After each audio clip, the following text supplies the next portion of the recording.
Hi, my name is Blake Creighton, and this is my video for the Congress of Future Medical Leaders Scholarship Challenge. So I'm going to start off with my inspiration, and what really inspired me at the Congress was, first of all, Mrs. Tower talking about how the stem cells changed her life after her accident, and how quickly and how effectively they work to repair the damage in her body and to restore her to what she lost. My second inspiration is Mr. Diamandis. Him and his X-Prize project. I mean, first of all, it's amazing that they were able to create such a spacecraft, and people were motivated to do so, even though they didn't get any financial benefit out of it. Pretty much, and it also showed me that there's a lot more technology out there than I previously thought, and that technology is what's going to drive us to medical advances and pretty much a better future. My third and final inspiration is the work of Dr. Privas. Him and the facial transplants, it's really quite extraordinary what he did. I mean, he took cold, dead tissue and reshaped and reformed it and applied it so that to give someone new life. That really inspires me because of what I want to do and how I want to go about doing it. So what you may be thinking is, what do I want to do? Well, I want to make a prosthesis. Not just any prosthesis, a organic prosthesis. Just like Dr. Privas' facial transplant, this would be a real living tissue just to replace what the victim of, or the amputee victim had once lost. Pretty much, I want to do this using stem cells to create to grow the tissues that would be taken from the patient, and yeah, I think you can probably just grow the tissues and then apply them, but it's a little bit more detailed than that. Just all the prosthetics I've seen are just absolutely crude and they're rather unsightly. But what I want is something that will pretty much change the patient's life. It will allow them to full functionality. They'll be able to do everything they were once able to do, get full range of motion, and it won't be metal. It will be flesh and blood. The most advanced bionic arms out there actually do get a mostly full range of motion. You can move the fingers. I think the FDA approved a new one that is pretty nice, but it's still metal. It's not flesh and blood. So on to my implementation. So pretty much we start with by assuming that the patient has one hand remaining. You can scan that hand with multiple instruments to be able to create a 3D model of where the tissues are, what the tissues are, and then you have that in a computer. You take the bone model from where the bones are and how they're shaped and everything, and then you send them to a place that makes metal bones. Or as it starts getting more advanced, you can make them in-house. Um, I've the bones would probably have to be made out of chromium cobalt alloy for the bones that need to be strong, such as the radius ulna, the carpals, the metacarpals, and then you have to use titanium for the phalanges to get the better joint movement. From that,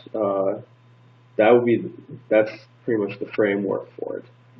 Then you take the stem cells from the patient and you grow tissues. These tissues will be like you grow the muscle tissue, you grow the skin, you grow cartilage for the joints. You grow all that, and then once those are done, you attach them to the metal framework with like the cartilage in between everything. Once all that is complete, you can you use stem cells from nervous tissue and from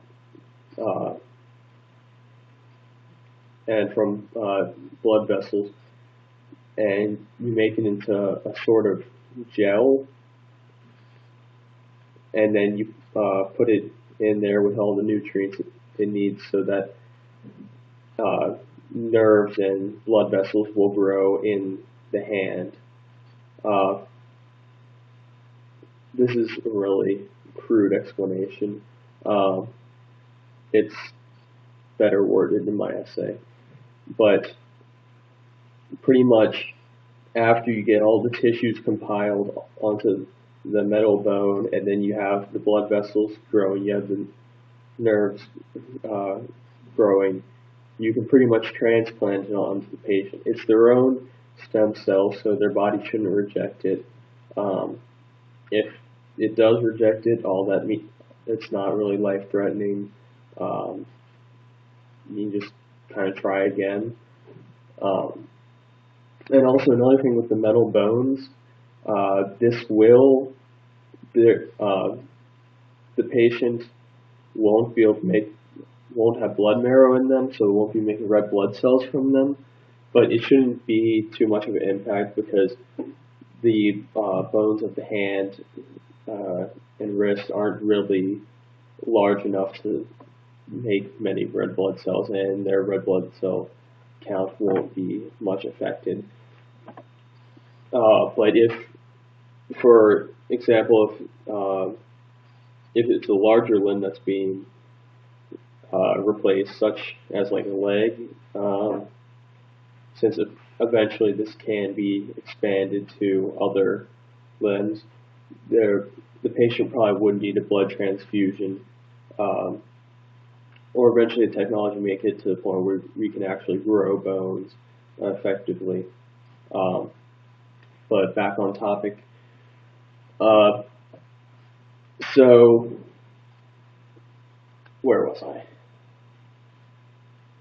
Yes, transplant. So pretty much what will have to happen is the patient's wound would have to be reopened. They'll be on anesthetics, they'll be asleep, so they won't feel anything. But so you reopen the wound so that there's no more stub, and you take the metal bones and you attach them to the real bones. This can be done by like bolting them together, or using concrete, or a combination of both. And then once you get that, you need to connect the tendons and the ligaments from the hand to the arm. There's artificial tendons out there, so it's just really a little graft. And then once that's done, you need to put more of the stem cell nutrient mixture in for the nerves and the blood vessels to promote the blood vessels and nerves growing between the the new hand and the old body.